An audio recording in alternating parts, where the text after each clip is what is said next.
Hello दोस्तों, स्वागत है आप सभी का कॉन्सेप्ट ऑफ पीसीएम की आज एक नई वीडियो में। तो दोस्तों आज हम बात करने वाले हैं दृढ़ पिंड गतिकी के बारे में। तो दोस्तों जैसा कि आपको पता है कि ये जो वीडियोज़ है वो सुपर फास्ट रिवीजन चल रहा है, जिसके अंदर हम फिजिक्स के सभी टॉपिक्स की 1 बाय 1 सुपर फास्ट रिवीजन कर रहे हैं, जिसके अंदर हम इंपॉर्टेंट फैक्ट्स और इंपॉर्टेंट फॉर्मुलाज की बात कर रहे हैं। दोस्तों जो ये वीडियोज आने वाले हैं वो 12th स्टूडेंट्स के लिए रिवीजन करने के लिए और 12th बेस पर जितने भी कॉम्पिटेटिव एग्जाम है उन सभी के लिए भी वीडियो इंपॉर्टेंट है। तो चलिए दोस्तों स्टार्ट करते हैं वीडियोज़। और अगर वीडियो अच्छे लगे तो लाइक करें, दोस्तों में शेयर करें, अगर कमेंट करके मुझे बता सकते हैं कि अब आगे नई टॉपिक्स के बारे में किस टाइप की आपको वीडियो चाहिए। और इन वीडियोज़ के बाद में हम आपको एक न्यूमेरिकल वीडियोस का भी सीरीज स्टार्ट करेंगे।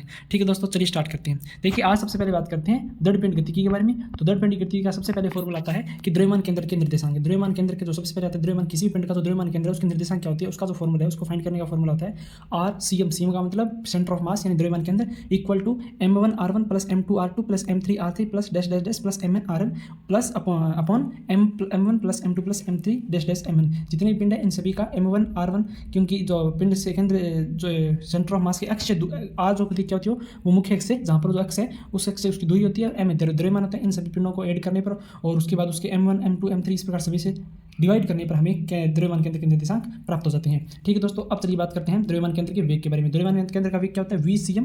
देखिए VCM इक्वल होता है m1 v1 plus m2 v2 plus m3 v3 plus mn इस प्रकार डैश डैश करके mn v1 upon m1 plus m2 upon m3 dash dash dash dash इस प्रकार आगे भी इसमें चला जाएगा mn यहाँ पर आ जाएगा mn। ठीक है दोस्तों, अब ये देखिए यहाँ से mv किसका फॉर्मूला होता है, mv हम जानते हैं समय का फॉर्मूला है, तो इसको समय की फॉर्मूला में लिखेंगे तो p1 plus p2 plus p3 ऐसे करते हुए और नीचे m1 प्लस m2 इस प्रकार आएगा। तो ये होता है द्रव्यमान केंद्र के वेग का फॉर्मूला। ठीक है दोस्तों, तो अब केंद्र के निर्देशांकों की स्थिति आ गई, वेग आ गई, तो इसके बाद आता है त्वरण। तो त्वरण के बारे में बात करते हैं। त्वरण का फॉर्मूला क्या होता है, त्वरण को a से डिनोट करते हैं तो फॉर्मूला बनेगा a cm। तो फॉर्मूला बनेगा m1 a1 plus m2 a3 ऐसे करते करते डैश डैश mn an आएगा अपॉन में m1 plus m2 plus m3 plus dash dash dash plus mn आएगा। और अब हम जानते हैं कि ma को क्या लिख सकते हैं, ma किसका फॉर्मूला है, f का जो बल का फॉर्मूला होता है ma। तो यानी इसको a की बल की फॉर्म में लिखेंगे तो क्या लिखेंगे f1 plus f2 plus f3 dash dash dash plus fn upon में m1 plus m2 plus m3। ये हो जाएगा जो द्रव्यमान केंद्र के त्वरण का फॉर्मूला। ठीक है दोस्तों, तो ये जो बेसिक फॉर्मूले इन सभी को ध्यान में रखें। उसके बाद आता है जड़त्व गुण का फॉर्मूला। तो जड़त्व गुण क्या होता है, जड़त्व गुण को मोमेंट ऑफ इनर्शिया I से डिनोट करते हैं equal to m r square. r square क्या होता है, ये घूर्णन अक्ष से दूरी होती है r,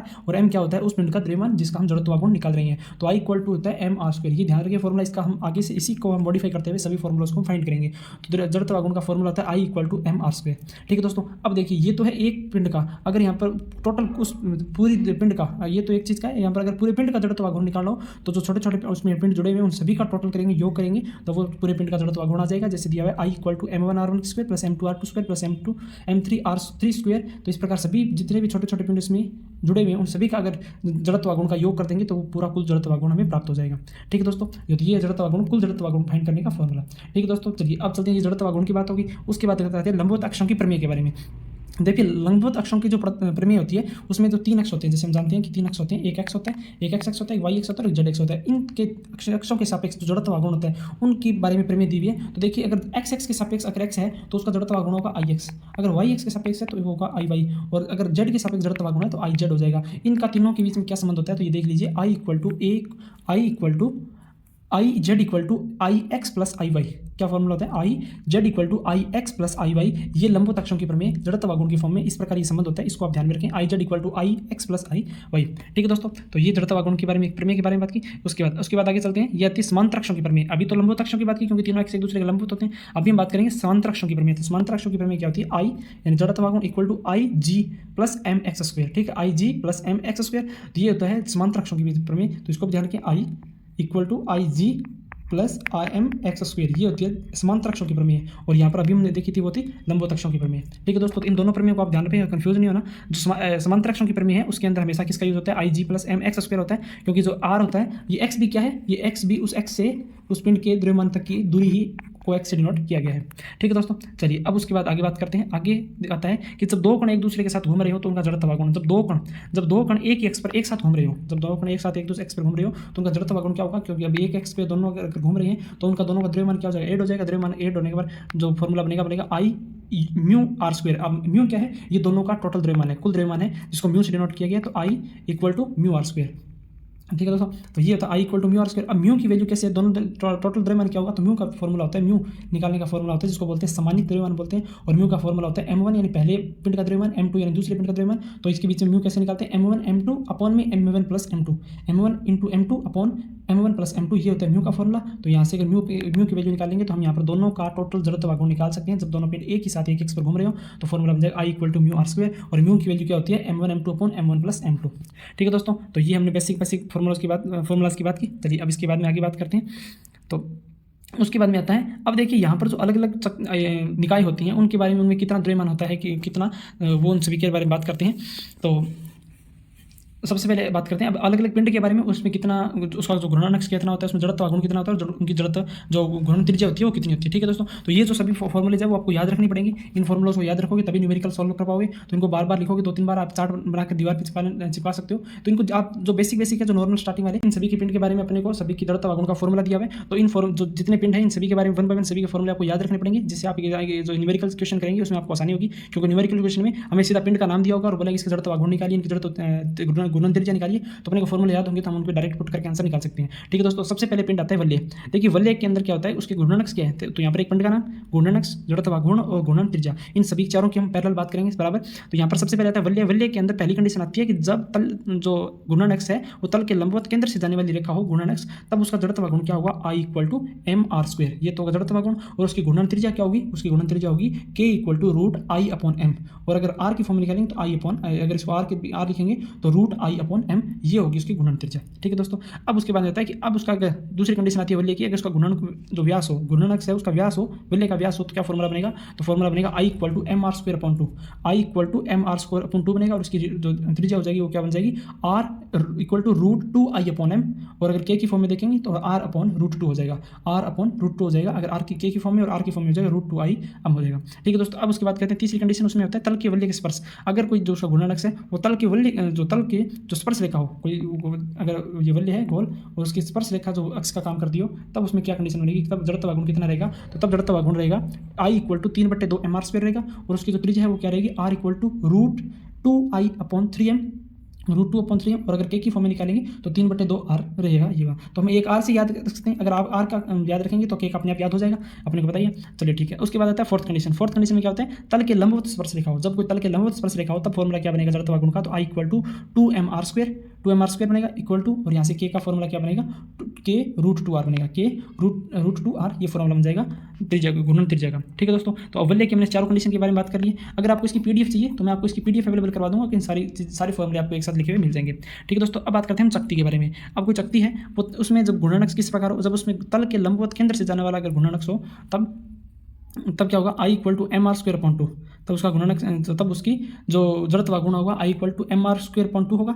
और उसका घूर्णन जो त्रिज्या है वो क्या बनेगी, K equal to R upon root 2 बनेगी। ये बनेगी तल के लंबवत जाने वाली, जो शक्ति के तल के लंबवत जाने वाला जो घूर्णनक्स है उसके टाइम उसमें जड़त्व आघूर्ण। ठीक दोस्तों, अब देखिए वलय का व्यास, अगर शक्ति का व्यास की बात करें, व्यास का घूर्णनक्स व्यास के रूप में हो तो बनेगा I equal to M R square, और त्रिज्या बनेगी K equal to R upon 2। ठीक है दोस्तों, अगर जो घूर्णनक्स है वो तल में स्पर्श रेखा है तो जो जड़त्व आघूर्ण का फॉर्मूला बनेगा I equal to 5/4 M R square बनेगा। और उसकी जो अक्ष की त्रिज्या है वो बनेगी K equal to 5/2 root 5 upon 2 R बनेगा, रूट 5/2 R बनेगा, ये घूर्णनक त्रिज्या।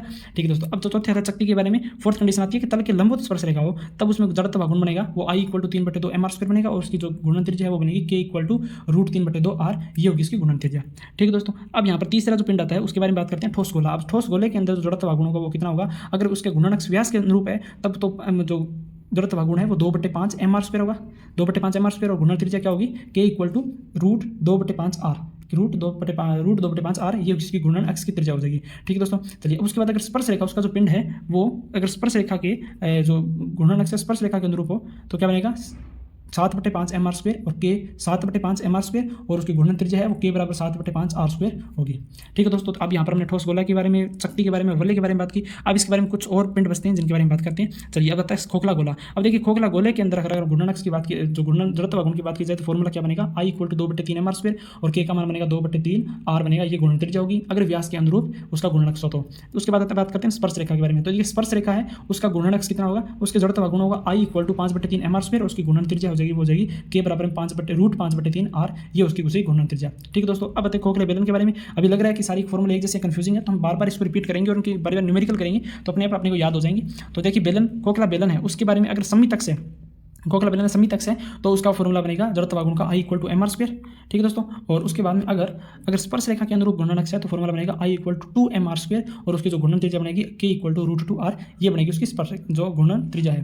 ठीक है दोस्तों, अब यहाँ पर बात करते हैं हम ठोस बेलन के बारे में। देखिए ठोस बेलन का अगर समित अक्ष है तो फॉर्मूला बनेगा I equal to mr square upon 2, और उसकी घूर्णन त्रिज्या बनेगी K equal to r upon √2। अगर उसकी स्पर्श रेखा है, जो घूर्णन अक्ष है स्पर्श रेखा है, तो I equal to 3/4 mr square बनेगा, और उसका जो घूर्णन अक्ष की जो त्रिज्या है वो बनेगी K इक्वल टू 3√3/2r, ये बनेगी उसकी घूर्णन त्रिज्या की वैल्यू। ठीक है दोस्तों, अब यहाँ पर एक आता है, अगर आयताकार प्लेट है तो उस केस में उसका जड़त्व आघूर्ण कितना होगा, तो इसका फॉर्मूला होता है लंबवत तल के अगर उसका घूर्णन अक्ष लंबवत तल के लंबवत केंद्र से जाने वाली अगर रेखा हो तो उसका घूर्णन अक्ष बनेगा। तो यहाँ से देखिए फॉर्मूला क्या बनेगा, m, यहाँ पर m equal to bracket x1 square upon 12 plus x1 square plus 12 x2 square upon 12। अब x1 x2 क्या है, उनकी लेंथ और ब्रेथ है, तो x1 square plus x1 square upon 12 plus x2 square upon 12, ये बनेगा उसकी जो आयताकार प्लेट है उसका जड़त्व आघूर्ण।